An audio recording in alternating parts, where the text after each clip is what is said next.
చిన్న ప్రార్థన చేసుకుని ప్రారంభిద్దాం.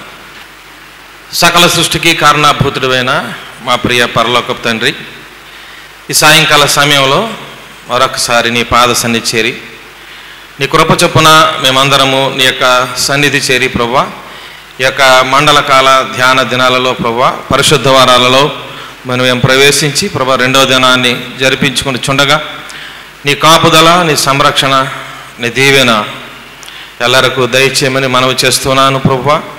ఆయన మరి ఇదిగో వచ్చిన ప్రతి వారిని కూడా నీవు దీవించండి, ఆశీర్వదించండి, ఆత్మీయ ఫలములు పొందుకోవడానికి సహాయం చేయమని ప్రార్థిస్తున్నాను. ఇంకా నువ్వు రాలేని వారు కూడా త్వరగా రాగలుగుటకు సహాయం చేయమని ప్రార్థిస్తున్నాను. కృపగల దేవ, ఈ నీ మాటలనైనా నేను నా నోట మాట్లాడుచుండగా నా నోటి మాటలు మందరి హృదయ ధ్యానములు నీ దృష్టికి అంగీకారమగినట్లుగా నీ కృప చొప్పున నడిపించమని ప్రార్థిస్తూ ఉన్నాను. అలాగే ఈ బోరధ్వని వినుచున్న ప్రతి వ్యక్తి ప్రభువా నీ మాటలకు స్పందించడానికి నీ కృపను అధికం చేయమని మా ప్రభువును మా ప్రియరక్షకుడైన యేసయ్య నామములో అతి మిక్కిలి వినంగా బ్రతిమలాడి వేడుకుంటున్నాం పరమ తండ్రి, ఆమేన్. ఇంకా చాలామంది రావాలనుకుంటున్నాను. దేవుడు పరిచర్యలు అనేకం ఉంటాయి. అందులో దేవుడికి ఇష్టమైనటువంటి పరిచర్య ఆయనను ఆరాధించడం. ఎందుకంటే పరలోకంలో కూడా దోతలు నిత్యము గాన ప్రతిగానాలతో ఆయన్ని ఆరాధిస్తూ ఉంటారు. ఆయనకి ఆరాధన అనేది అతి మక్కువైనటువంటి పరిచర్య. కనుక మనం వీలున్నంత వరకు ప్రారంభంలో వస్తే పాటలు పాడి ఆయన్ని ఆరాధించడానికి అవకాశం ఉంటుందని చెప్పి మీ అందరికీ తెలియజేస్తున్నాను. ఈరోజు వాక్య భాగాలు చదివిన మీరు విన్నారు. లోకా సువార్త 19వ అధ్యాయం 41 నుంచి 48 వరకు ఉన్నటువంటి వచనాలను మనం కొద్దిసేపు ధ్యానించుకుందాం. దేవుడు ఏ సమయానికి ఆయన వాక్యాన్ని ఎవరితో ఎలా మాట్లాడతారో మనకు తెలియదు. కనుక మనం నిత్యము కూడా వేగిరపడి వారుగా ఉండాల్సినటువంటి అవసరం ఉంది. శ్రద్ధ కలిగి వాక్యాన్ని వినవలసినటువంటి అవసరం ఉంది. ఎందుకంటే ఇవే వాక్యాలు ప్రతి సంవత్సరం మాట్లాడుతూ ఉంటాం. దశాబ్దాలుగా, శతాబ్దాలుగా ఈ వాక్యాలు మాట్లాడుతున్నాం. కానీ దేవుడు అనేక విధాల మనకి ఆయన వాక్యాన్ని నేర్పిస్తూ ఉంటారు. అదే టెక్స్ట్ మరి ఎందుకు అన్ని రకాల మనకి అర్థమవుతుందంటే ఆయన జ్ఞానమునకు మూలమైన వాడు. కనుక ఆయన జ్ఞానాన్ని మనం అభ్యసించే కొద్దీ ఆ వాక్యపు లోతులు అనేవి మనకు అర్థమవుతూ ఉంటాయి. కాబట్టి ఈ వాక్యాలను నేను ఇంటి దగ్గర చదువుకోగలంలే, అలాంటి నేను అనేటువంటి మనస్సును మనం తీసేసుకోవాలి. నేను అనేది ఏంటంటే అహం. అది మనం తీసేసుకున్నప్పుడు ఆయన మనలో ప్రవేశించి ఆయన యొక్క కార్యాలని మనతో జరిగించుకోవడానికి అవకాశం ఉంటుందన్నమాట.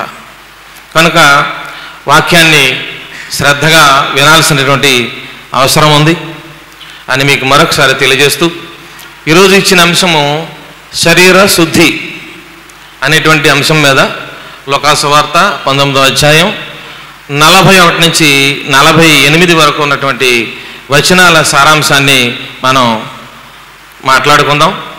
ఇదే వాక్యం మీద గతంలో చాలాసార్లు నన్ను, అంటే ఇదే టెక్స్ట్ మత్తయిలో ఉంటుంది, మార్కులో ఉంటుంది, లోకాలో ఉంది, కానీ కొద్దిపాటి తేడాతో ఉంటుంది. అనేక సార్లు మాట్లాడడం జరిగింది. మరి ఈ సంవత్సరం కూడా ఈ అవకాశం మరొకసారి నాకు వచ్చింది. అయినా దేవుడు మనతో ఏం మాట్లాడతాడో మనం చూద్దాం. 41వ వచనంలో ఆయన అంటాడు, ఆయన పట్టణమునకు సమీపించినప్పుడు దానిని చూచి దాని విషయమై ఏడ్చి అంటున్నాడు. దైవకుమారుడు ఏడ్చినట్టుగా రాస్తూ ఉన్నాడు. దైవకుమారుడు బైబిల్లో 2 సార్లు ఏడ్చినట్టుగా మనం చూస్తూ ఉంటాం. ఒకటి లాజరు చనిపోయినప్పుడు, లాజర్ని లేపేటప్పుడు ఆ సమాధి వద్ద ఆయన దుఃఖాక్రాంతుడయ్యాడు, ఏడ్చాడు. మరలా ఇప్పుడు యెరూషలేము పట్టణం చూసి ఆయన ఏడుస్తున్నట్టుగా ఇక్కడ చూస్తా ఉన్నాం. కనుక ఆయన మట్టల ఆదివారం రోజు యెరూషలేము ప్రవేశించాడు కదా. ఆ ప్రవేశించినప్పుడు గవిని వద్దకు వెళ్ళిన తర్వాత ఆ పట్టణాన్ని చూసినప్పుడు ఆయన ఏడవడం సాగింది. ఇంగ్లీష్లో అయితే వెప్ట్ అనే పదాన్ని కూడా వాడడం జరిగింది. అంటే విలపించడం, ఏడుపు కన్నా సూపర్లేటివ్ డిగ్రీ అన్నమాట. ఎక్కువ మోతాదు, అంటే ఎక్కి ఏడుస్తాం చూసారా, మనల్ని ఆపలేని స్థితి ఉంటుంది కొన్ని సందర్భాల్లో. అది ఇక్కడ యేసుక్రీస్తు అనుభవించినటువంటి పరిస్థితి. దీన్ని ఏమంటారంటే ఎమోషన్స్ ఆఫ్ గాడ్, జీసస్ అంటారు అన్నమాట. అంటే యేసు అనుభవించినటువంటి భావోద్వేగాలుకి ప్రతీకగా ఇక్కడ ఈ వాక్యం మనకి కనపడతా ఉంది. ద టీయర్స్ ఆఫ్ జీసస్, యేసు కన్నీళ్ళు. W.H. గ్రిఫ్తీ అనేటువంటి ఒక యాంగ్లికన్ థియాలజియన్ అంటాడు, యేసు కన్నీళ్లను కార్చుటలో ఆయన చెప్తున్నమాట, జీసస్ వెప్ట్ ఓవర్ ఇట్ అంటాడు. అంటే ఆయన విలపించెను, అంటే బహుగా ఏడ్చినని మనం అర్థం చేసుకోవాలి. మరొక బైబిల్ వెర్షన్లో ఏం రాస్తాడంటే, లివింగ్ బైబిల్లో రాస్తాడు, హీ బిగాన్ టు క్రై. అంటే ఆయన ఏడవడం ప్రారంభించాడు, ఆపలేదు. స్టాపింగ్ మనకి చెప్పట్లేదు, స్టార్టింగే ఆయన అక్కడ రాశాడు అనమాట. అంచేత ఆయన విలపించట్లో ఒక ప్రత్యేకమైనటువంటి భావం ఉంది. దానిని మనం అర్థం చేసుకోవాల్సినటువంటి అవసరం మనకుంది. ఆయన విలపించట్లో ఏముందట, ది ప్రొఫైండ్ హ్యూమిలిటీ ఆఫ్ క్రైస్ట్ అని రాస్తూ ఉంటాడు ఆ రైటర్ W.H. గ్రిఫ్తీ అని ఆయన రాస్తూ ఉంటాడు. ద ప్రొఫైండ్ హ్యూమిలిటీ ఆఫ్ క్రైస్ట్ అంటే క్రీస్తు కలిగి ఉన్నటువంటి మహోన్నతమైనటువంటి మానవత్వం అట. అది అడిగి మానవత్వం లేదు అని అంటూ ఉంటాం మామూలుగా. ఈయన మహోన్నతమైనటువంటి మానవత్వాన్ని కలిగి ఉన్నాడు. దాన్ని ఏమంటారంటే లోతైన గంభీరమైనటువంటి మానవత్వం క్రీస్తు కలిగి ఉన్నాడు అని చెప్తా ఉంటారు. ఇది క్రీస్తు యొక్క గొప్పదనం అని మనం అర్థం చేసుకోవాలి. ఆయన కలిగి ఉన్నటువంటి మరి ఈ మానవత్వం దేవునితో మానవ సంబంధాన్ని తెలుపుతుందట. ఏంటది? దేవునితో మానవుని యొక్క సంబంధాన్ని తెలియజేసేదే క్రీస్తు కలిగి ఉన్నటువంటి ఈ మహోన్నతమైనటువంటి మానవత్వం. క్రీస్తు యొక్క స్వభావమే అసలు సిసలైనటువంటి మానవత్వానికి ఉదాహరణగా చెప్పచ్చు. క్రీస్తు యొక్క అంటే మానవత్వానికి ఉదాహరణ అంటూ చెప్పాలంటే మనుషుడు ఎవడో సరిపడన్నమాట. క్రీస్తు యొక్క స్వభావాన్ని మానవత్వానికి మనం ఉదాహరణగా చెప్పొచ్చని ఇక్కడ గ్రంథకర్త రాస్తూ ఉంటాడనమాట. క్రీస్తు ద్వారా దేవుడు మానవునితో ఒక ప్రత్యేకమైనటువంటి సంబంధాన్ని కలిగి ఉన్నాడు అనేటువంటి అంశాన్ని ఇక్కడ గ్రంథకర్త మనకి తెలియజేస్తూ ఉంటాడు. అంటే యేసులో ఉన్నటువంటి మానవత్వాన్ని అర్థం చేసుకోవడం ద్వారా మన ఆధ్యాత్మికమైన జీవితం, స్పిరిచువల్ లైఫ్ అనేది ఎలా గాఢంగా మారుతుందో, అంటే మనలో అభివృద్ధి చెందుతుందో ఈ W.H. గ్రిఫ్తీ అనేటువంటి రైటరు గ్రేస్ అండ్ పవర్ అనేటువంటి ఒక పుస్తకంలో చాలా చక్కగా వివరిస్తారు. ఆయన యేసు యొక్క వ్యక్తిగతముగా అనుభవించినటువంటి బాధలు, కన్నీళ్లు వంటి వాటి ద్వారా ఆయన మన బాధలను గాఢంగా అనుభవించాడట, అనుభూతి చెందాడు. అనుభూతి చెందడం అంటే పరిపూర్ణంగా అనుభవించడం అన్నమాట. కంప్లీట్గా అనుభవించడాన్ని అనుభూతి అనేటువంటి పదంతో తెలుగులో మాట్లాడుతూ ఉంటారు. యేసట వ్యక్తిగతంగా అనుభవించినటువంటి బాధలు, కన్నీళ్లు వంటి వాటి ద్వారా ఆయన మన బాధలను గాఢంగా అనుభూతి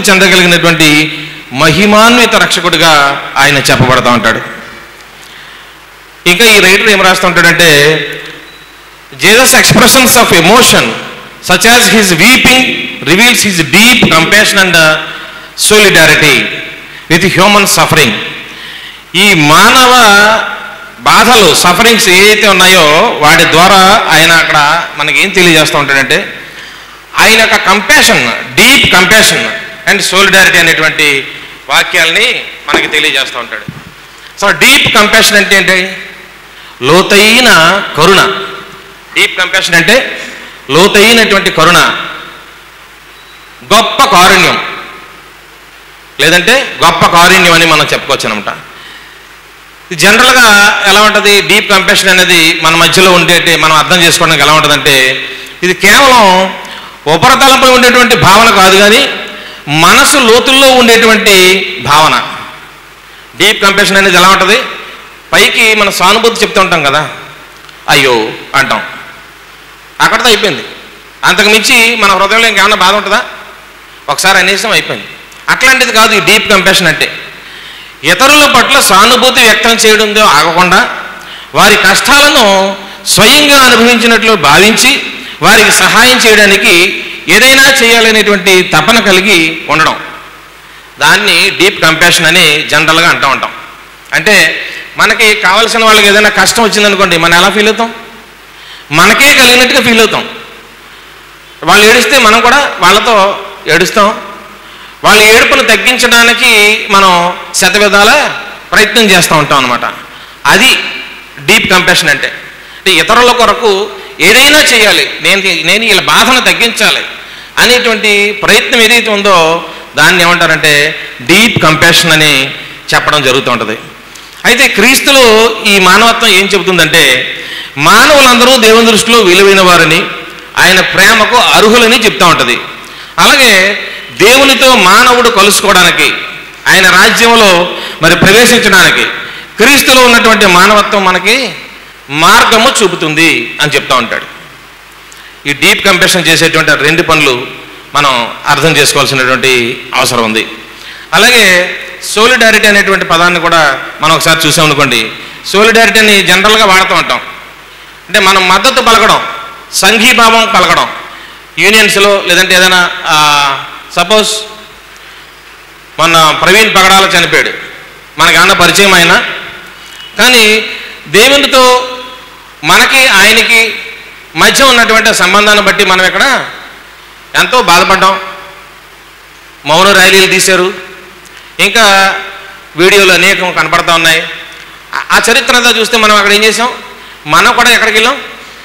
మద్దతు ప్రకటించేటువంటి స్థితికి వెళ్ళాం. సోలిడారిటీని మనం తెలియజేసాం. ఇది సామాజికంగా జరిగేటువంటి ఒక చర్య.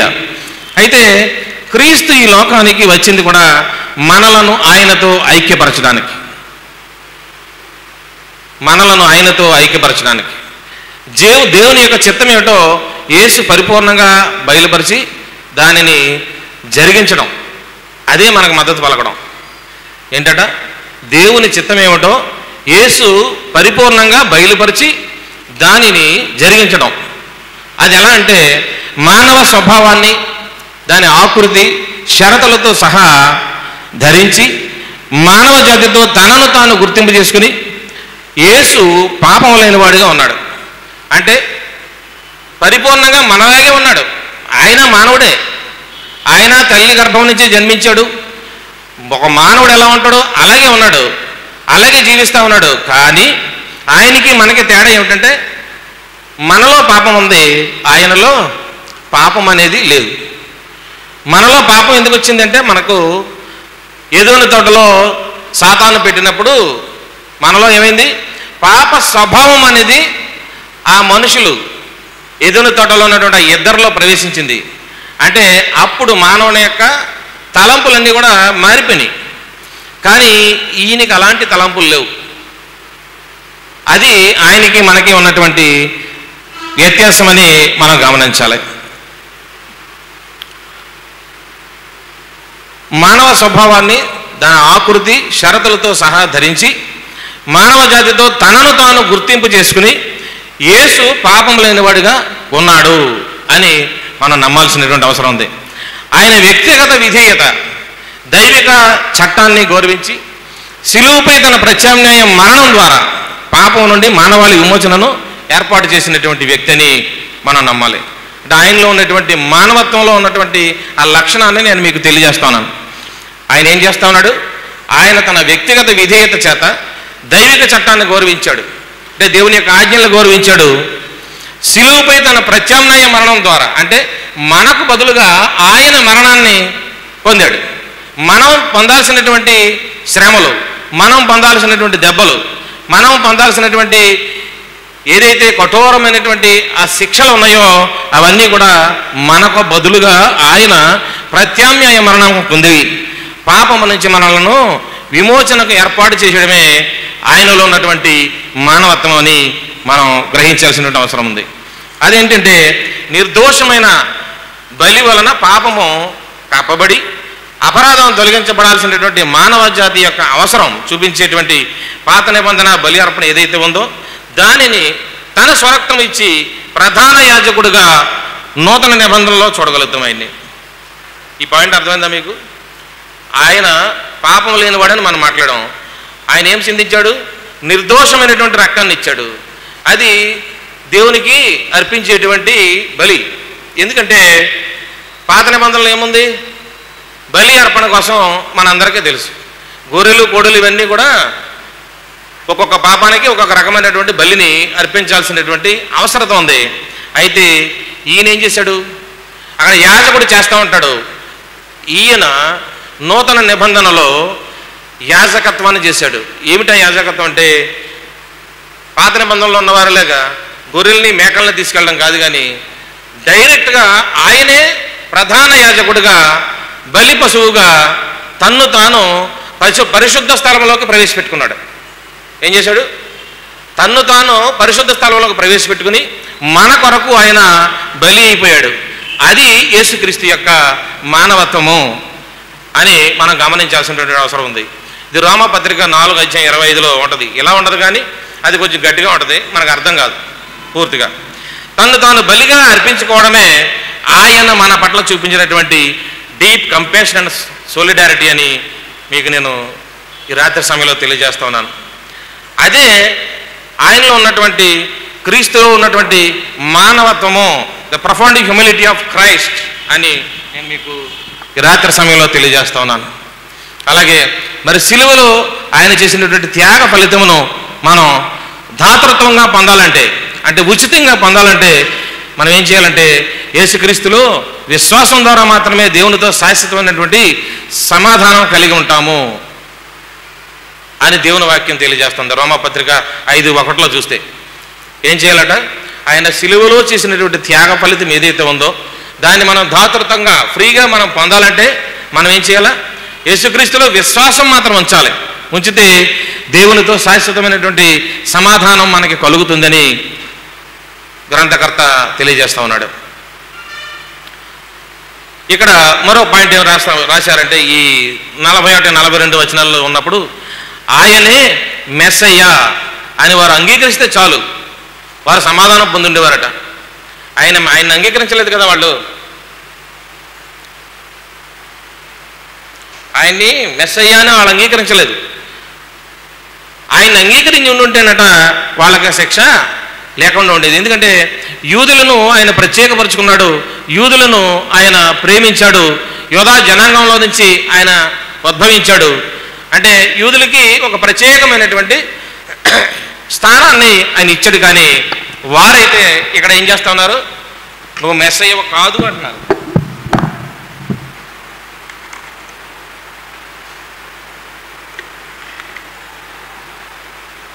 దేవుని కుమారుడు కాదు అంటారు. ఆయన అసలు దెయ్యం అన్నారా లేదా? ఆయన దెయ్యం అంటారు. కానీ ఆయన శాంతికి మూలమైన వాడని, ఆయన శాంతికి నిలయమని, ఆయనే శాంతిని తీసుకొచ్చిన వాడు అనేటువంటి అంశాలని ఆ యోధా జనాంగం మర్చిపోతుంది. 42వ వచనంలో అంటాడు, ఇప్పుడు అవి నీ కన్నులకు మరుగు చేయబడి ఉన్నవి అంటున్నాడు యేసు. ఏదైతే ఈయన చెప్పాడో ఇవన్నీ ఏమైనాయట? వారి కన్నులకు మరుగు చేయబడ్డాయి. వాళ్ళ హృదయాలలో ఈయన మెస్సయ్య అనేటువంటి మాటే తలంపే వాళ్ళకు రావట్లేదు. ఆయన ఎన్నో చూపిస్తూ ఉన్నాడు, కానీ వాళ్ళు ఏమీ కూడా తెలుసుకోవట్లేదు. అసలు యేసుక్రీస్తు తన్ను తాను ప్రచురపరచుకోవడానికి ఆ యోధ పెద్దలు ఎవరైతే ఉన్నారో, జూయిష్ లీడర్షిప్ ఎవరైతే ఉన్నారో వాళ్ళతో చాలా హీటెడ్ డిబేట్స్ చేశాడని చెప్పేసి బైబిల్ చెప్తూ ఉంటుంది. అంటే చాలా హోరాహోరీ వాదనలు ఆయన చేశాడనమాట. హీటెడ్ డిబేట్ అంటారు దాన్ని. అందులో ఉన్నటువంటి కొన్ని విశిష్టమైనటువంటి అంశాలు మనం చూస్తే వాళ్ళు ఏమంటారంటే, హూ ఈజ్ జీసస్, యేసు ఎవడో, వాట్ ఈజ్ హిజ్ ఐడెంటిటీ, అతనికి ఏమిటి గుర్తింపు, what was his existence before born, అలాగే what was his existence after his born, అతను పుట్టడానికి ముందు అతని యొక్క పరిస్థితి ఏమిటి, అతను ఉద్భవించిన తర్వాత అతని యొక్క స్థితి ఏమిటి. ఇవి ఆ ప్రధాన యాజకులు కానివ్వండి, పరిసయ్యులు కానివ్వండి, సద్దూకయ్యులు కానివ్వండి, వాళ్ళ అడుగుతున్నటువంటి ప్రశ్నలు. ఈ ప్రశ్నల్ని ఆయనకి సంధిస్తూ ఉన్నప్పుడు ఆయన అంటాడు, మనం యోహాను సువార్త 8వ అధ్యాయం 46 నుంచి 59 వరకు చదివామనుకోండి. చదవద్దమ్మా, నేను చెప్పేస్తాను, టైం సరిపోదు. అక్కడ ఏం రాసి ఉంటుందంటే, అందులో ఎవరు నువ్వు, నీ ఐడెంటిటీ ఏంటి అని అడుగుతున్నారు కదా, ఆ ఐడెంటిటీ కోసం యోహాను భక్తుడు రాశాడు ఇక్కడ యేసుప్రభు వారి యొక్క ఐడెంటిటీ, ఆయన యొక్క రిజెక్షన్ కూడా రాశాడు. వాళ్ళు ఆయన ఎలా తిరస్కరించారో కూడా అందులో మీరు తర్వాత చదవండి, మీకు అర్థమవుతుంది. ఆయన దైవ కుమారుడని చెప్పడానికి యేసు అనేకమైనటువంటి అద్భుతాలు ఈ లోకంలో చేశాడు, మనందరికీ తెలుసు. కుంటివారిని నడిపించాడు, గుడ్డివారికి స్వస్థత ఇచ్చాడు, నడుము వంగిపోయినడికి తిరిగి నడుము వచ్చేటట్టుగా చేశాడు. ఇలా అనేకమైనటువంటి అద్భుతాలు ఈ లోకంలో ఆయన జరిగించాడు. అవన్నీ చూస్తూనే ఉన్నారు, కానీ వారు నమ్మట్లేదు. ఆయన దైవ కుమారుడిని మరి అనేక సార్లు, చాలాసార్లు ప్రత్యక్షతని మన సువార్తలన్నీ చదువుతూ ఉంటే ప్రతి సువార్తలోనూ 4 సువార్తలు కూడా మనం చూస్తూ ఉంటాం. కానీ వాళ్ళు ఏమంటారంటే, ఇన్ని చూస్తూ ఉన్నా సరే ఆయన దేవుడని నమ్మరు, కానీ ఇంకా మెస్సయ్య వస్తాడు, ఇంకా మెస్సయ్య వస్తాడు, నువ్వైతే కాదు అనేటువంటి ఆలోచనలనే వాళ్ళు కొనసాగుతుంటారు. అందుకని ఆయన ఏమంటాడంటే, యోహాను సువార్త 8:46లో అంటాడు, నా యందు పాపం ఉన్నదని మీలో ఎవడు స్థాపించును అనే సవాల్ చేశాడు వాళ్ళకి. ఆ ప్రధానులకి, ఆ పెద్దలకి ఆయన ఒక సవాల్ చేశాడు. నేను సత్యము చెప్పుచున్న యెడల మీరు ఎందుకు నన్ను నమ్మరు? దేవుని సంబంధి అయిన వాడు దేవుని మాటలు వింటాడు, మీరు దేవుని సంబంధాలు కారు కనుకనే మీరు ఈ మాటలు వినట్లేదు అని చాలా స్పష్టంగా వాళ్ళకి తెలియజేస్తాడు. తెలియజేస్తే అప్పుడు యూదులు అంటారు, నువ్వు సమరయుడు, నువ్వు దెయ్యం పట్టినోడివి అంటున్నారు వాళ్ళు. ఇది అలాగే వాదన. దీన్ని ఖండిస్తా ఆయన అంటాడు, నేను నా తండ్రిని కనపరుస్తా ఉన్నాను అని చెప్తాడు. కానీ వాళ్ళకి ఏం పట్టదు. అలాగే మరి యోహాను సువార్త 8:5లో కూడా అంటాడు, నా మాటలు పాటించడమే మరణాన్ని తప్పిస్తుంది అని కూడా స్పష్టంగా తెలియజేస్తూ ఉంటాడు. నా మాటలు పాటిస్తే మీరు మరణాన్ని నుంచి విముక్తి పొందుతారు అనేటువంటి మాట కూడా చెప్తాడు. అలాగే 58వ వచనంలో అంటాడు, అదే అధ్యాయంలో 8లో, అబ్రహాము పుట్టక మునిపే నేను ఉన్నాను అంటాడు. ఆ ముందు కూడా చాలా మాటలు జరుగుతాయి. మీరు అబ్రహాం కుమారులైతే మరి అబ్రహాములాగా మీరు ఎందుకు ప్రవర్తించట్లేదు? ఇలాగా ఒక లాంగ్ డిబేట్ జరుగుతూ ఉంటుంది యేసుక్రీస్తుకి, ప్రధానులకి. అయితే ఇక్కడ మాత్రం ఆయన అంటాడు, అబ్రహాము మా పితరుడు, నువ్వెవడవి, నీకు 50 ఏళ్ళు కూడా లేవు కదా, నువ్వు అబ్రహాం కోసం మాట్లాడుతున్నావు ఏంటి అని అంటా ఉన్నప్పుడు ఆయన చెప్పిన మాట ఇది, అబ్రహాము పుట్టక మునిపే నేనున్నాను, బిఫోర్ అబ్రహాం వాజ్ ఐయామ్ అంటాడు. బిఫోర్ అబ్రహాం వాజ్ ఐయామ్, నేను అంటే ఇక్కడ ప్రజెంట్ టెన్స్కి సంబంధించినటువంటి మాట చెప్తున్నాడు. అంటే ఏంటంటే ఆయన నిన్న నేడు నిరంతరము ఉన్నాడు, తండ్రితో మమేకమై ఉన్నాడు. ఈ సృష్టిని చేసిన వాడు యేసుక్రీస్తు. అది వీళ్ళు నమ్మట్లేదు. అంటే యూదుల్ని వాళ్ళందరినీ ఎవరు సృష్టించారు? యేసుక్రీస్తు సృష్టించాడు. అంటే సృష్టికర్తని వాళ్ళు నమ్మట్లేదు. నేను ఉన్నవాడను అనువాడను అనేటువంటి పదం ఉంటుంది చూసారా, ఐయామ్ హూ ఐయామ్, నేను ఉన్నవాడను నేను అనువాడను అనేటువంటి పదంలోంచి Abraham was I am, before Abraham was I am, నేను అబ్రహాముకి మునిపే ఉన్నవాడిని అనేటువంటి మాటను ఇక్కడ అధికారంతో యేసుక్రీస్తు చెప్పడం అనేది జరుగుతుందనమాట. ఆ మాట విన్నప్పుడు కూడా యూదులు ఏం చేస్తూ ఉంటారంటే ఆయన మీద రాళ్ళు రువ్వుతారు. అలాగే యోహాను 8:12 కూడా ఆయన ఏమంటాడంటే, నేను లోకమునకు వెలుగును, నన్ను వెంబడించేవాడు చీకట్లో నడవక జీవపు వెలుగు కలిగి ఉండునని చెప్తాడు. అప్పుడు కూడా యూదులు ఏమంటారంటే, నిన్ను గురించి నువ్వే సాక్ష్యం చెప్పుకుంటున్నావు అంటారు. అంటే యోధా మతం ప్రకారంగా చెప్పాలంటే సాక్ష్యం అనేది ఇద్దరు సాక్షులు చెప్పాల్సిన అవసరం ఉంది. అంటే ఇతరులు చెప్పాలి కానీ నీకోసం నువ్వే చెప్పుకుంటావు అనేటువంటి డిబేట్ని వాళ్ళు తీస్తూ ఉంటారు అనమాట. అంటే మరి జెరూసలేములో ఉన్నటువంటి యూదులు ఆయనను చూడలేనటువంటి స్థితిలో ఉన్నారు. ఇప్పుడు నేను చెప్పినవన్నీ కూడా ఆయన వారితో జరిపినటువంటి డిబేట్స్లో ఉదాహరణకి మీకు ఒక 4 చెప్పాను అనమాట. ఇలా దేవుడు తను తాను ప్రత్యక్షపరుచుకున్నప్పుడు కూడా అక్కడున్నటువంటి మరి ఆ యూదులు ఏమంటారంటే, మెస్సయ్య ఇంకా వస్తాడు, నువ్వు కాదు అనేటువంటి స్థితిలో వాళ్ళ జీవితాలు గడుస్తూ ఉన్నాయనేది ఈ యొక్క వచనం యొక్క భావం అని చెప్పి నేను తెలియజేస్తున్నాను. అలాగే 43లో అంటాడు, ఆయన దర్శించిన కాలమును యూదులు ఎరుగుకుండుట వలన వారిపై రానున్న శాపమును ఇక్కడ ప్రకటించడం జరిగింది. ఏమని చదవండి అమ్మా ఒకసారి. 43, నిన్ను దర్శించిన కాలము నీవు ఎరుగుకుంటేవి కనుక నీ శత్రువులు నీ చుట్టూ గట్టుకట్టి ముట్టడి వేసి అన్ని పక్కలను నేను అరికట్టి నీలో ఉన్న పిల్లలతో కూడా నిన్ను నేల కలిపి నీలో రాతి మీద రాయి నిలిచి ఉండని దినములు వచ్చునని చెప్తారు.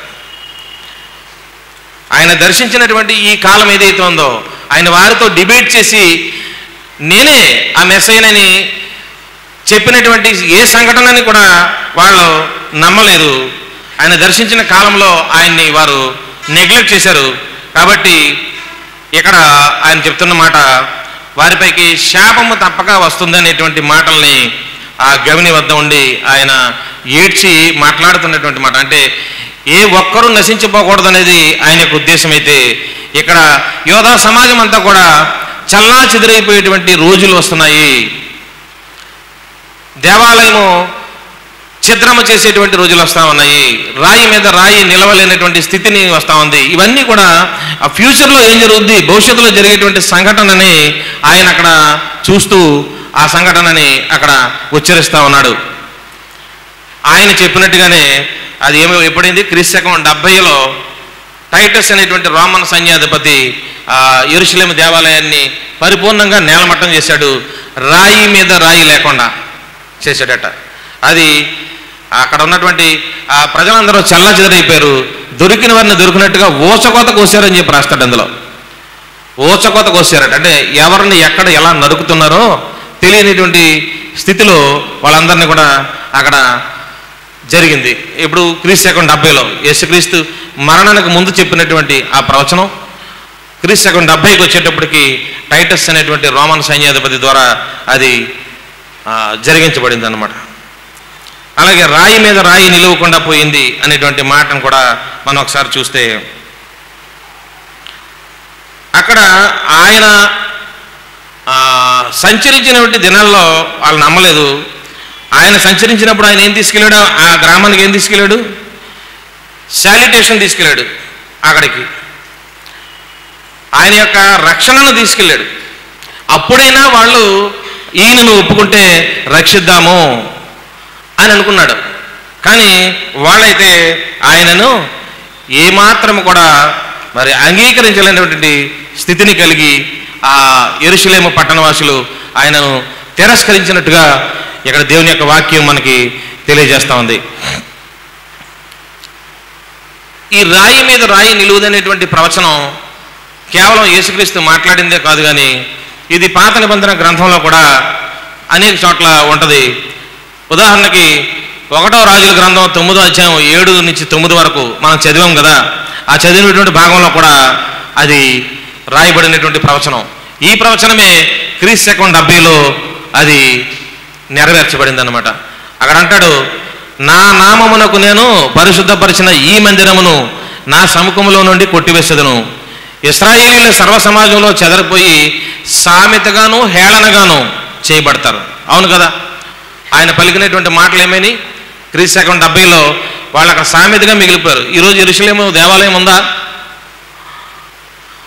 ఇదే ప్రదేశం అనుకుంటూ అక్కడికి వెళ్ళి గోడలు చూసి ఆ ప్రదేశంలో నేను అడుగు పెట్టాను అని మన వాళ్ళు చెప్పుకొని వస్తూ ఉంటారు. ఇక్కడ ఆయన సమాధి ఉంది, ఇక్కడ ఈయన సమాధి ఉందని చెప్పి అవన్నీ కూడా శిథిలాలు చూసి వచ్చి యెరూషలేమును చూశానని సంతోషిస్తూ ఉంటారు. మరి ఈరోజు అలా శిథిలాలు చూసి మనం ఆనందిస్తున్నామంటే ఆ రోజు యెరూషలేము ఎంత అందంగా ఉందో ఆలోచించండి. అలాగే 8వ వచనంలో అంటాడు, యెహోవా ఈ దేశమునకు ఈ మందిరమునకు ఎలాగో ఎందుకు చేసెను అని అడుగుతారట. ఈ ప్రవచనంలో చెప్తున్నటువంటి మాట అంటే రాబోయే కాలానికి కోసం చెప్పినటువంటి మాటలు కదా. అసలు అలాగే ఆ యెరూషలేముకి ఎందుకు చేశాడు దేవుడు అలాగా అని అడిగేటువంటి రోజులు ఉంటాయి అని ప్రవక్త చెప్తున్నాడు. జనులు ఇట్లందరూ 9వ వచనంలో అంటాడు, ఐగుప్తు దేశంలో నుండి మన పితరులను రప్పించినటువంటి తమ దేవుడైన యెహోవాను వారు విడిచి ఇతర దేవతలను ఆధారం చేసుకుని కొలిచి పూజించారు కనుక యెహోవా ఈ కీడంతా కూడా వాళ్ళ మీదకు రప్పించాడు అని చెప్పుకునేటువంటి దినాలు వస్తాయి అని ప్రవచించినటువంటి ప్రవచనాల నెరవేర్పుని ఆయన గుర్తు చేసుకుంటూ అక్కడ ఏడవడం అనేది జరిగింది, దుఃఖించడం అనేది జరిగింది. అలాగే మీకా ప్రవక్త కూడా మరి 3:12లో 3వ అధ్యాయం 12వ వచనంలో అంటాడు, చేను దున్నబడినట్లు మిమ్మల్ని బట్టి సియోను దున్నబడుతుంది అంటాడు. మన చేను వరి చేను ఎలా దున్నుతాం తెలుసు కదా, చేను దున్నబడినట్లు. మెరక చేను కూడా దున్నుతారు, ఎంత చదునుగా దున్నుతారో తెలుసు కదా. మనంత రూరల్ బ్యాక్గ్రౌండ్ కనుక మనకు తెలియకుండా ఉండదు. చేను దున్నబడినట్లు మిమ్మును బట్టి సియోను దున్నబడును, యెరూషలేము రాళ్ల కుప్పలగును, మందిరం ఉన్నటువంటి పర్వతమట అరణ్యంలో నీ ఉన్నత స్థలం వల్ల అయిపోద్దట. అంటే చదునైపోయి అదొక విశాలమైన ప్రదేశంగా కనపడుద్ది. అంటే అప్పటి వరకు ఉన్నటువంటి దేవాలయం కానీ అక్కడ ఏమీ కనిపించేటువంటి పరిస్థితి లేదు అనేటువంటి ప్రవచనాన్ని పలికాడు మీకా ద్వారా కూడా.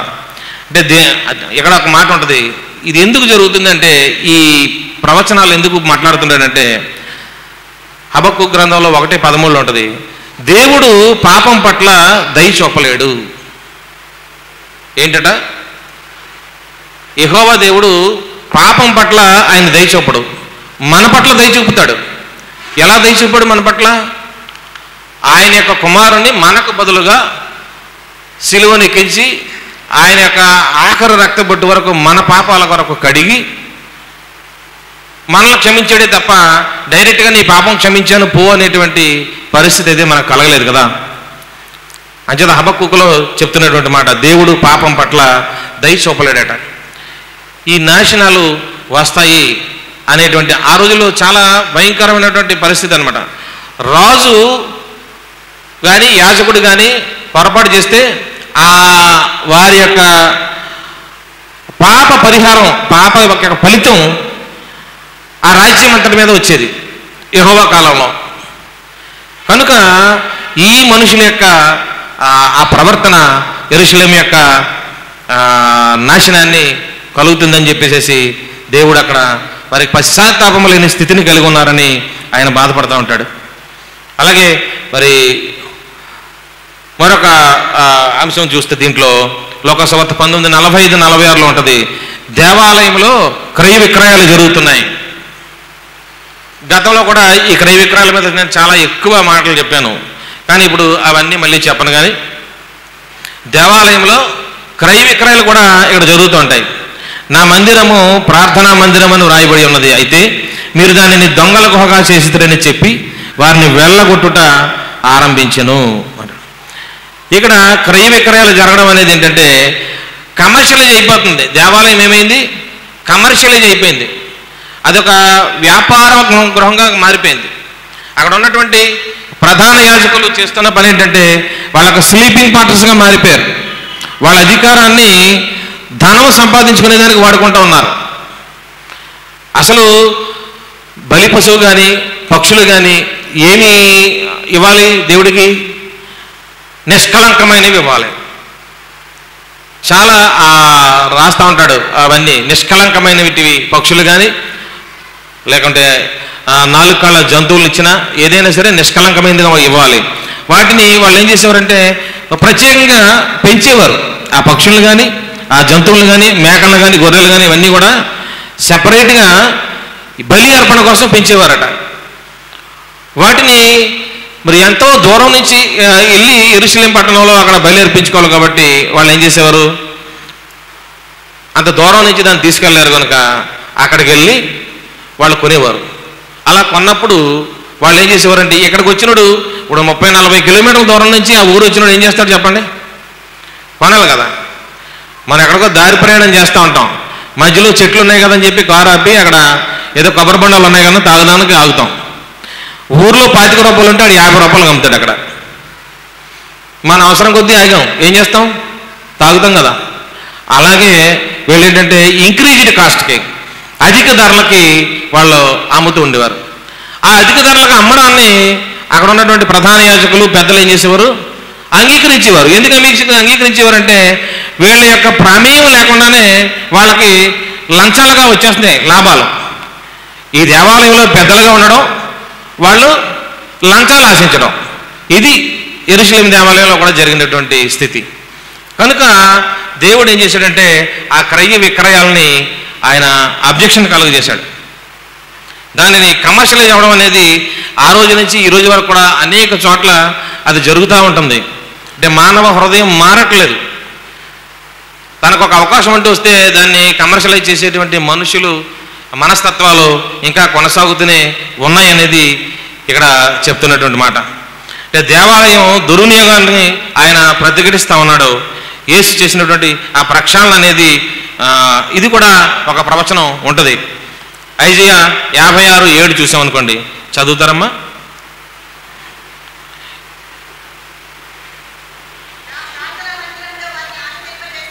నా ప్రార్థనా మందిరములో వారిని ఆనందింపజేసేదను, బలులను నాకు అంగీకారములగును. నా మందిరము సమస్త జనులకు ప్రార్థనా మందిరం అనబడును. ఇశ్రాయేలీలు యెహోవా వాక్కు ఇదే. అది నా మందిరము సమస్త జనులకు ప్రార్థనా మందిరంగా ఉండాలి, కానీ ఇలా కమర్షియలైజ్ అవ్వడం అనేది ఆయనకి ఇష్టం లేదు. క్రయ విక్రయాలు జరగడం అనేది ఆయనకి ఇష్టం లేదు. ఎందుకంటే ఆ వెలుపటి ఆవరణ ఉంటుంది. ఆ వెలుపటి ఆవరణలో 3 భాగాలుగా ఉంటుంది. అందులో వెలుపటి ఆవరణలో ఇతరులు అన్యులు వచ్చి అక్కడ ఉండి దాన్ని ఏదైనా ప్రార్థన చేసుకోవాలనుకున్నా, వాళ్ళు పరిశీలించి వెళ్ళిపోవాలనుకున్నా అక్కడికి వచ్చేవారు. అక్కడే ఈ క్రయ విక్రయాలన్నీ పెట్టేసేవారు అనమాట. ఇక అప్పుడు లోపలికి ప్రవేశించేటువంటి అవకాశం కూడా ఉండదన్నమాట. ఆ ఇరుకుగా అయింది కాదు, కానీ ఆ మానవ మనస్తత్వాన్ని ఆయన ఖండించి అక్కడ క్రయ విక్రయాలు అనేవి జరగకూడదు, నా మందిరం అందరికీ ప్రార్థనా మందిరంగా ఉండాలి అనేటువంటి అంశాన్ని ఆయన అక్కడ ప్రస్ఫుటంగా తెలియజేయడం, వాళ్ళని అక్కడి నుంచి వెళ్ళగొట్టడం అనేది అక్కడ మనం చూస్తూ ఉంటాం. ఆయన అంటాడు, ఆయన యందు విశ్వాసం ఉంచి వారినట తన సహవాసం నుంచి త్రోసివేయను అంటున్నాడు. అంటే ఆయన మందిరం ప్రార్థనా మందిరం అనబడుతుంది కనుక ఎవరైతే ఆయన యందు విశ్వాసం ఉంచుతారో వారందరినీ ఆయన చేరదీస్తాడు అని చెప్తా ఉంటాడు. అలాగే ఆయన క్రయ విక్రయాలు చేసేటప్పుడు వాళ్ళని వెళ్ళగొట్టినటువంటి సందర్భంలో కూడా అక్కడ ఆ రోజుల్లో ఏంటంటే ఎవరైనా అంగవైకల్యం ఉన్నా, కుష్ఠరోగం ఉన్నా అలాంటి వాళ్ళని లోపలికి రానిచ్చేటువంటి అవకాశం లేదు. దేవుడు వాళ్ళ పట్ల దయ చూపి అలా ఎవరైనా కనపడితే వాళ్ళందరినీ స్వస్థపరిచి వాళ్ళ ఆలయంలోకి రాగలిగేటువంటి అవకాశాన్ని కల్పించినటువంటి గొప్ప దేవుడు మన దేవుడు. ఎవరైతే దుర్వినియోగం చేస్తున్నారో వాళ్ళని వెళ్ళగొట్టిన దేవుడు కూడా మన దేవుడే.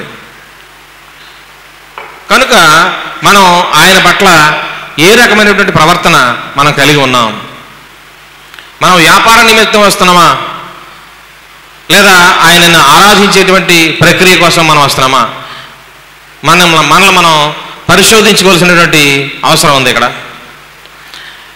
ఇర్మియా ప్రవక్త రాసినటువంటి 7:11 ఆయన చెప్పింది ఏంటంటే, దొంగలు దొంగతనం చేసినప్పుడు వారి గురించి వెతికేటప్పుడట ఆ వెతకడం సద్దుమణిగే వరకు రహస్యంగా దాగి ఉండేటువంటి ప్రదేశాల్లోకి వెళ్ళి దాక్కుంటారు. అలాగే ఈ యోధా ప్రజలు కూడా అన్ని రకాల దుష్టక్రియలు జరిగించేసి ఇప్పుడు కాపుదల కోసం దేవుని యొక్క మందిరంలోకి వస్తున్నారు అనేటువంటి ప్రవచనాన్ని కూడా ఇర్మియా 7:11 మనం చూడగలుగుతాం. దొంగల గుహ అంటే అది.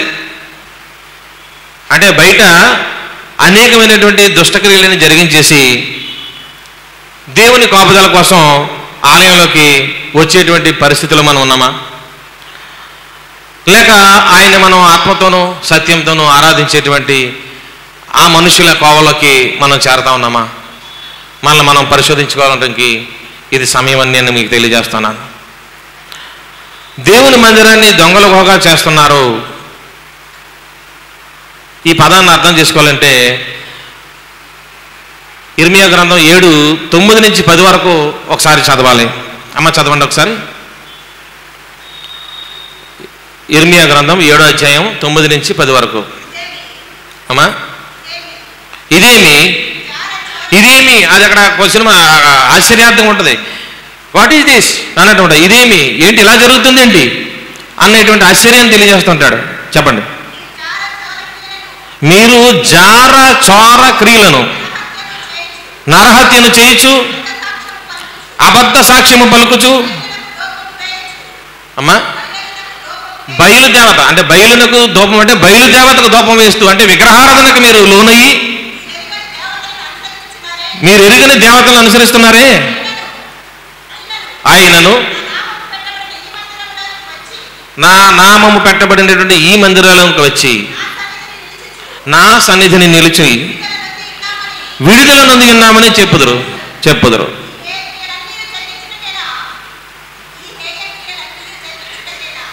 ఈ హేయక్రియలన్నీ జరిగించడానికేనా మీరు విడుదల నొందారు? నాదని చాటబడినటువంటి ఈ మందిరము దొంగల గుహ అయిందా?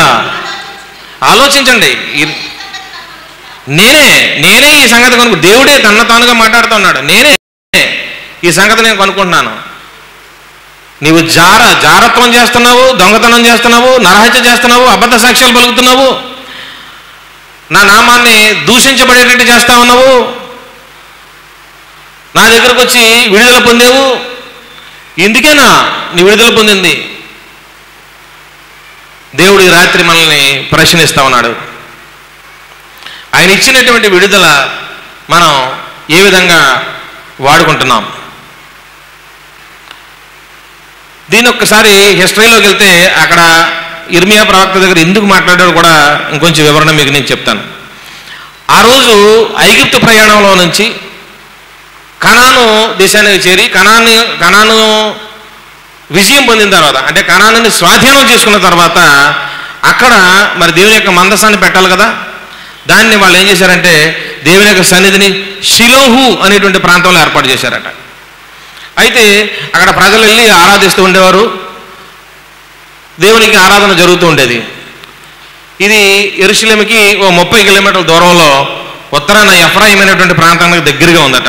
అక్కడి నుంచి ఈ షిలోహు అనేటువంటి ప్రాంతం నుంచి దేవుని యొక్క మందసం పెట్టిని ఫిలిష్తీయులు ఎత్తుకుపోయారు. ఆ సమయంలో ఇర్మియా ప్రవక్త ఉన్నటువంటి సమయంలో మందసం పెట్టే ముఖ్యం కదా. మందసం పెట్టే ఉండేవి, దేవుని యొక్క ఆజ్ఞలు ఇచ్చినటువంటి రాతి పలకలు ఉండేవి. దేవుని యొక్క సన్నిధి నిత్యము ఆ మందసం పెట్టి చుట్టూ కావలి కాస్తూ ఉండేది. కనుక దానిని ఇశ్రాయేలీలు అతి పరిశుద్ధంగా చూసుకుంటూ జాగ్రత్త పెట్టుకోవాల్సినటువంటి బాధ్యత ఉంది. అయితే ఫిలిష్తీయులు ఎప్పుడైతే ఎత్తుకుపోయారో దాన్ని మరలా వాళ్ళు తిరిగి తీసుకొచ్చేటువంటి ప్రయత్నమే చేసినట్టుగా అక్కడ కనిపించదు అన్నమాట. అప్పుడు ఏమైందంటే ఇశ్రాయేలీల మీద దేవుని యొక్క ప్రభావం వెళ్ళిపోయింది. సమూయేలు ప్రవక్త చెప్తాడు, 1 సమూయేలు 4:17 అంటాడు, ప్రభావము వెళ్ళిపోయింది అంటాడు. The glory has departed from Israel అని రాస్తాడు అక్కడ. ఇశ్రాయేలీల నుంచి ఆయన యొక్క మందసం పెట్టి ఎప్పుడైతే పోయిందో ఇశ్రాయేలీల నుంచి ఆయన యొక్క ప్రభావం ఏమైందట, వెళ్ళిపోయిందట. ఆయన ప్రభావం వెళ్ళిపోయింది కనుక ఎఫ్రాయిము ఉన్న ఉత్తర రాజ్యం అంతా ఏమైందట, చెరలోకి వెళ్ళిపోయింది. చెప్పాను కదా ఇందాక, ఒకడు తప్పు చేస్తే రాజు అనేవాడు కానీ ప్రధాన యాజకుడు కానీ తప్పు చేస్తే ఆ దేశమంతా శిక్షించబడేది. ఇక్కడ దేవుని యొక్క మందసాన్ని కోసం ఏ రకమైనటువంటి వర్రీ లేకుండా వదిలిపెట్టారు కనుక అక్కడ ఏమైంది, శిక్ష వచ్చిందనమాట. అదే శిక్ష యోధా జెరూసలేము అనేటువంటి ప్రాంతాలకి రానున్నది అనేటువంటి హెచ్చరికని ఇక్కడ దేవుడు తెలియజేశాడు పాత నిబంధన గ్రంథంలో. 2వ రాజులు 17వ అధ్యాయం 1-6 మనం చదివాం అనుకోండి. అక్కడ యోధా జెరూసలేము ఆ శిలువను చూసి బుద్ధి తెచ్చుకోవాలి అని రాయబడుతుంది. అయినప్పటికీ కూడా ఆ ప్రజలు ఏం చేశారట? నిర్లక్ష్యం చేశారట. ఆనాడు ఆ యూదులు నిర్లక్ష్యం చేశారు కనుక ఆ శిలువ అంతా ఏమైంది? శిథిలమైపోయింది అన్నమాట. కాబట్టి ఈరోజు మరి మనం ఎలా ఉన్నాం? దేవుని యొక్క కార్యాల పట్ల మన స్థితి ఏమిటి? దానిని మనం ఆత్మ పరిశీలన చేసుకోవాలి. ఆయన కార్యాలలో నీవు ఎలా ఉన్నావు? నువ్వు చేస్తూ ఉన్నానని అనుకుంటూ ఉంటావు. నువ్వు చేసే కార్యాలు నీతిగా ఉన్నాయా, కమర్షియల్గా ఉన్నాయా? ఆలోచించాల్సినటువంటి సమయంలో మనం ఉన్నాం. అలాగే 19వ అధ్యాయం 47 చూస్తే, 47, 48 ఒకసారి చూస్తారా? ఆయన ప్రతిదినమును దేవాలయంలో బోధించున్నప్పుడు ప్రధాన యాజకులను శాస్త్రులను ప్రజలలో ప్రధానులను ఆయనను నాశనం చేయి చూసిరు కానీ ప్రజలందరూ ఆయన వాక్యమును వినుటకు ఆయనను హత్తుకొని ఉండేది కనుక ఏమి చేయవలనో వారికి తోచలేదు. ఈయన ఏం చేశాడంటే, యేసుక్రీస్తు ప్రతిదినం కూడా అక్కడ ఆయన అక్కడ ఉన్నప్పుడు, ప్రతిదినం అంటే ఆయన యెరూషలేము వెళ్ళినప్పుడల్లా అక్కడ దేవాలయం దగ్గర ఈయన బోధ చేస్తూ ఉండేవాడు. దేవాలయంలో బోధిస్తూ ఉండేవాడు. బోధిస్తూ ఉంటే ఈయన బోధకి వాళ్ళ బోధకి చాలా తేడా ఉంటుంది. ఎందుకంటే వాళ్ళు కమర్షియల్గా అయిపోయారు. వాళ్ళు వ్యాపారాన్ని వ్యాపారం చేసుకునేటువంటి వ్యక్తిత్వం కలిగి ఉన్నారు. లాభాలు ఆశించేటువంటి తత్వంలోకి జారిపోయారు. కాబట్టి వాళ్ళు చేసేటువంటి బోధకి, యేసుక్రీస్తు చేసేటువంటి బోధకి చాలా వ్యత్యాసం అక్కడ ఉన్నటువంటి ప్రజలకు కనపడుతూ ఉంది. కాబట్టి వాళ్ళు ఏం చేస్తున్నారంటే, అక్కడ ఉన్నటువంటి ప్రజలందరూ ఏం చేస్తున్నారు? ఆయన హత్తుకుంటున్నారు. అందుకే కదా మరి మన మట్లాదివారంలో ఆయన వెనక వచ్చినటువంటి ప్రజలైనా ఆయన అన్న ఇక్కడ ఉన్నటువంటి పొలిటీషియన్స్ డబ్బులు ఇచ్చి రప్పించుకున్నట్టుగా రప్పించుకున్నాడు ఆయన అన్న కాదు కదా. ఆయన వెంబడి తరలి వెళ్తూ ఉన్నారు. అక్కడే కాదు, అనేక సార్లు మనం బైబిల్లో చూస్తుంటాం. ఆయన ఎటు ప్రయాణం చేసినా ఆయన వెనక జన సమూహములు తరలి వెళ్తూ ఉన్నట్టుగా మనం చూస్తూ ఉంటాం. ఇక్కడ ఈ బోధ కూడా వారు చేసేటువంటి ప్రధాన యాజకులు చేసేటువంటి ఆ బోధ ప్రజలకు నచ్చలేదని మనకు అర్థమవుతోంది. అంటే వాళ్ళు ఏమనుకుంటున్నారంటే, ధర్మశాస్త్రాన్ని మోషే తమకు ఇచ్చాడు కాబట్టి దానిని బట్టి వాళ్ళు గర్వించేవారట. యూదులకి గర్వం దేనికన్నమాట? మోషే మాకు ఇచ్చాడు ధర్మశాస్త్రం, ఇది మాది లేకపోతే నాది. ఈ నాది మాది అనేటువంటి మనస్సు మనకి ఏమన్నా ఉంటే మనం దాన్ని ఏం చేయాలి? ఈరోజు వదులుకోవాలి. అలా వదులుకున్నప్పుడే ఈ శరీర శుద్ధి అనేటువంటి ఈ మాటకి సరైనటువంటి అర్థం కలుగుతూ ఉంటుంది అన్నమాట. దేవుడు లోకమును ఎంతో ప్రేమించాను. యేసు అందరికీ ప్రభువు అని రాయబడి ఉంటుంది మనకి, కొందరికైనా ఎక్కడ లేదు కదా. అలాగే ఆయన అందరి వాడుగా ఉన్నాడు. అందరికీ ఆయన మోక్షమును అనుగ్రహించడానికి సిద్ధపడిన వాడుగా ఉన్నాడనే అంశానికి బదులు వీళ్ళు ఏమంటున్నారన్నమాట, ధర్మశాస్త్రము మాకిచ్చాడు కాబట్టి ఇది మాది అనేటువంటి గర్వాన్ని వాళ్ళు కలిగి ఉన్నారంట. అలాగే మీకాలో 1 నుంచి 12 వరకు చదివితే అక్కడ ఒక 3 అంశాలు కనబడుతుంటాయి. అందులో ఏంటంటే, వాళ్ళట యాజకులుగా ఉండి దేవుని ప్రజలను పీడించేవారు. ఇప్పుడు చెప్పాను కదా, యాజకులుగా ఉండి వాళ్ళు ఏం చేశారు? దేవుని యొక్క ప్రజలను పీడించేవారుగా ఉన్నారు. న్యాయాధిపతులుగా ఉండి న్యాయాన్ని తిప్పివేసేవారు. న్యాయాన్ని న్యాయంగా చెప్పేవారు కాదు. అంటే మనుషులను చూసి న్యాయం చెప్పేటువంటి స్థితి అక్కడ ఉంది ఆ రోజుల్లో. ఆధ్యాత్మిక నాయకులుగా ఉండి దేవుని వాక్యాన్ని వక్రీకరించి బోధించారు. వాళ్ళు ఏం చేశారు? దేవుని వాక్యాన్ని సడలించేశారు. ఉన్నది ఉన్నట్టుగా బోధ చేయలేదు. చేయకుండా వాళ్ళు ఏం చేశారంటే, వాళ్ళకు అనుకూలంగా కమర్షియలైజ్డ్గా బోధ అనేది చేయడం జరిగింది. కాబట్టి ఆ అంశాలను బట్టి అక్కడ ఉన్నటువంటి ప్రజలు వాళ్ళకు ఉన్నటువంటి ఆ అభ్యంతరాలను బట్టి ఒకవేళ ప్రధాన యాజకులు గౌరవించారేమో కానీ హృదయపూర్వకమైనటువంటి గౌరవాన్ని అక్కడ ఉన్నటువంటి యోధా మత పెద్దలు కానీ ప్రధాన యాజకులు కానీ పొందలేదు. యేసుక్రీస్తు అక్కడ బోధ చేసినప్పుడు వారంతా ఆయన వైపు తరలి వెళ్ళడం అనేది జరిగింది. కాబట్టి మనం సమాధాన సంబంధమైనటువంటి మాటలకి వారు ఎలాగో చోటు ఇవ్వలేదో మనం కూడా అలాగే ఇవ్వని స్థితిలో ఉంటున్నామా? ఈ రాత్రి సమయంలో మనం ఆలోచించాలి. సమాధాన సంబంధమైనటువంటి మాటలకి మనం చోటిస్తున్నామా, ఇవ్వట్లేదా? దేవుని యొక్క వాక్యాన్ని అనేక సార్లు మనం వింటా ఉన్నాము. ఈరోజు వాక్యం మనకి సమృద్ధిగా దొరుకుతూ ఉంది. దేవుని వాక్యం దొరకని రోజులు ఉన్నాయనేటువంటి ప్రవచనాలు కూడా ఉన్నాయి. మరి ఇన్ని ప్రవచనాలు నెరవేరినప్పుడు ఆ ప్రవచనాలు నెరవేరవా? ఆ రోజు యూదులైతే ధర్మశాస్త్రాన్ని 12 సంవత్సరాలు నిండినటువంటి ప్రతి వ్యక్తి కూడా ధర్మశాస్త్రం అంతా కూడా కంఠస్థం చేసేసేవారట. ఈరోజు మనం ఎన్ని కంఠస్థం చేయగలుగుతాం? ఆయన వాక్యాన్ని మనకు లోబడి జీవించగలుగుతున్నామా? సాక్షాత్తు దేవుడు దర్శించినటువంటి కాలంలో మనం ఉన్నాం. ఆయన యొక్క దర్శనాన్ని మనం చూసేటువంటి అవకాశాన్ని దేవుడు మనకు కల్పించున్నాడు.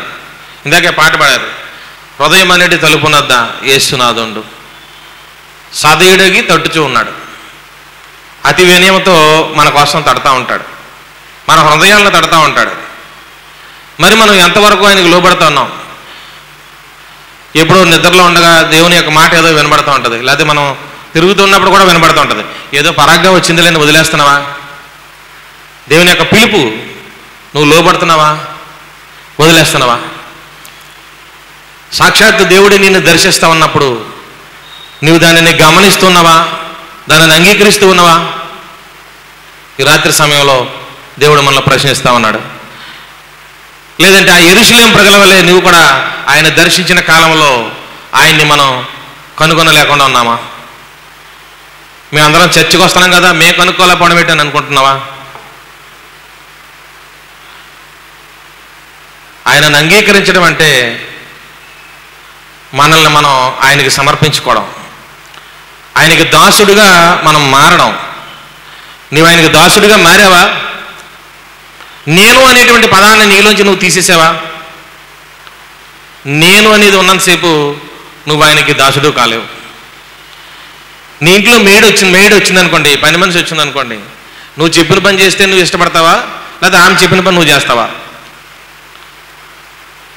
అలాగే నువ్వు ఆయనకు లోబడినప్పుడు ఆయన కూడా ఏం చేస్తాడు?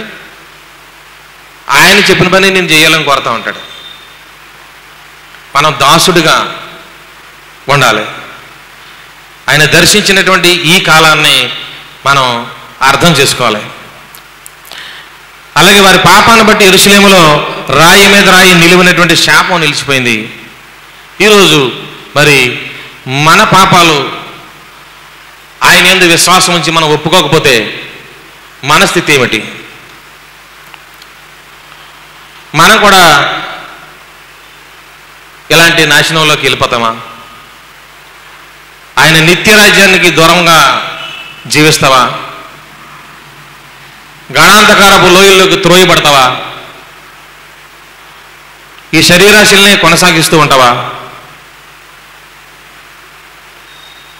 ఈ రాత్రి ఆయన పాపాన్ని విడిచిపెట్టమని ఈ వాక్యం ద్వారా మనకు తెలియజేస్తూ ఉన్నాడు.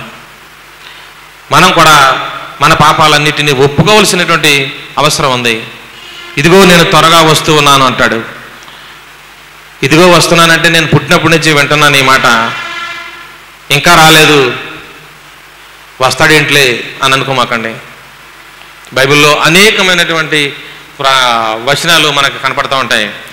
సిద్ధపడిన కన్యకలు, సిద్ధపడని కన్యకలు అందరూ ప్రయాణమయ్యారు.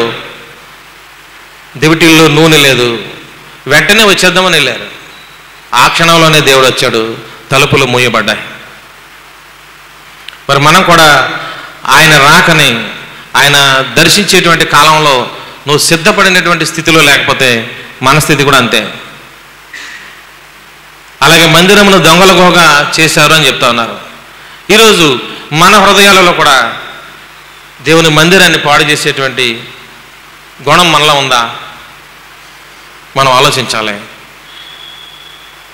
ఆయన మందిరము సర్వజనులకు మందిరం అనబడుతుంది. దానిని మనం దాగుకునే చోటుగా వాడడానికి వీల్లేదు. గాన స్తుతి గానాలు అక్కడ జరుగుతూ ఉండాలి. ఈరోజు మన స్థితి ఏమిటనేది మనం అర్థం చేసుకోవాలి. ఎందుకంటే మరి క్రొత్త నిబంధన యొక్క ప్రధాన యాజకుడు యేసుక్రీస్తు ప్రభువు వారు.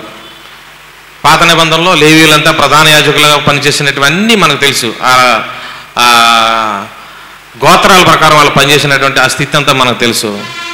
కానీ ఇక్కడ క్రొత్త నిబంధనలు అయితే యేసుక్రీస్తే ప్రధాన యాజకుడు. మానవాళికి నిత్యమైనటువంటి విమోచన అనుగ్రహించడానికి ఆయన గొర్రెలు కోడెల యొక్క రక్తము పాత నిబంధనలో యాజకులు తీసుకెళ్ళినట్టు కాకుండా తన స్వరక్తాన్ని ఇవ్వడానికి ఆయన అతి పరిశుద్ధ స్థలంలో ప్రవేశించాడు. పాత నిబంధనలో అయితే ప్రధాన యాజకులు ఏం చేసేవారు? గొర్రెల కోడెల రక్తాన్ని చిందించడానికి దాన్ని తీసుకెళ్ళి అక్కడ బలి అర్పించేవారు. ఈయనే పాప అయితే అక్కడే చనిపోయేవాడు. వెళ్ళిన ప్రధాన యాజకుడే పాపి అయితే, పాపం చేసినోడైతే ఆ లోపలే చనిపోయేటువంటి స్థితి. కానీ ఈయనైతే ఆయన స్వరక్తాన్ని మన కొరకు చిందించి క్రొత్త నిబంధనలో ఆయన ప్రధాన యాజకుడిగా మనకు నిత్య విమోచన అనుగ్రహించిన వాడుగా కనపడతా ఉన్నాడు. అది నిన్న నేడు నిరంతరం అందరికీ అది యోగ్యమైనదిగా మనం స్వీకరించవలసినదిగా ఉంది. మన పాపాలకి సంపూర్ణమైనటువంటి చివరి అర్పణ ఏంటో తెలుసా? యేసు ప్రభువు వారి శిలువ మరణం. మళ్ళీ చెప్పనా? మన పాపానికి పరిపూర్ణమైనటువంటి చివరి అర్పణ. ఇప్పుడు మనం కోడెల్ని దూడల్ని వేయాల్సిన పని లేదు మనకి. ఆయన అర్పించారు, అదే చివరి అర్పణ. ఆయన మరణమే చివరి అర్పణ. ఆయనే ఈ నూతన నిబంధనకి ప్రధాన యాజకుడుగా ఉన్నాడు. ఆయన సమర్పించినటువంటి ఆ బలి అర్పణని మనం విశ్వసిస్తే చాలు, మనం కూడా విమోచన పొందుతాము. నిత్య విమోచన పొంది ఆయన నిత్య రాజ్యంలో మనందరం కూడా పాలిభాగస్తులుగా ఉండేటువంటి ఈ గొప్ప సదవకాశాన్ని మనం ఉపయోగించుకొని మనలో పాపాన్ని కడుక్కోవాలి. ఆయన దర్శనమును మనం గ్రహించాలి. ఆయన విమోచనను ఆయన యందు విశ్వాసం ఉంచి అంగీకరించి మనం కొనసాగుతూ ఉండాలని, ఆయనే ప్రధాన యాజకుడని మనం ఆయనను అర్థించవలసిన వారుగా ఉన్నామని తెలియజేస్తూ, ఈ రాత్రి సమయంలో మనల్ని మనం శుద్ధి చేసుకోవాలి. మన శరీర శుద్ధి చేసుకునేటప్పుడు మన ఆత్మ కూడా శుద్ధి అవుతుంది. మన ఆత్మ శుద్ధి అయినప్పుడు మనం ఆయనతో మమేకమయ్యేటువంటి గొప్ప సదవకాశాన్ని తీసుకోగలుగుతామని చెప్పి తెలియజేస్తూ, ఈ అవకాశం ఇచ్చినటువంటి పాస్టర్ గారికి, సంఘ పెద్దలకు, మరి ఓపికగా విన్న మీ అందరికీ కూడా ప్రభునామలో శుభాలు తెలియజేస్తూ ఇంతటితో ముగిస్తున్నాను. చిన్న ప్రార్థన చేసుకొని ముగిద్దాం. సకల సృష్టికి కారణభూతుడా, ఈ రాత్రి సమయంలో ప్రభువా మరి నీ యొక్క వాక్యాన్ని ఆయన మరి ఇక్కడ వినిపించడానికి నీవు నాకు ఇచ్చిన ఈ అవకాశాన్ని బట్టి వందనాలు చెల్లిస్తున్నాను. మా నోటి మాటలు మందరి హృదయ ధ్యానములు నీ దృష్టికి అంగీకారమై ఉన్నాయని నమ్ముతున్నాను. విత్తబడిన వాక్యము మా హృదయాలలో ఫలించడానికి సహాయం చేయమని, మరి నీ కృపలో మమ్మందరిని దీవించి ఆశీర్వదించమని, జరగనున్నటువంటి మరి తదుపరి కార్యక్రమాలన్నిటిలోనూ కూడా నీ కృపనిచ్చి నీ కాపుదలలో జరిగించమని, సమస్తము మహిమ ఘనత ప్రభావములు నీకే చెల్లునుగాక. ఆమేన్. Praise the lord.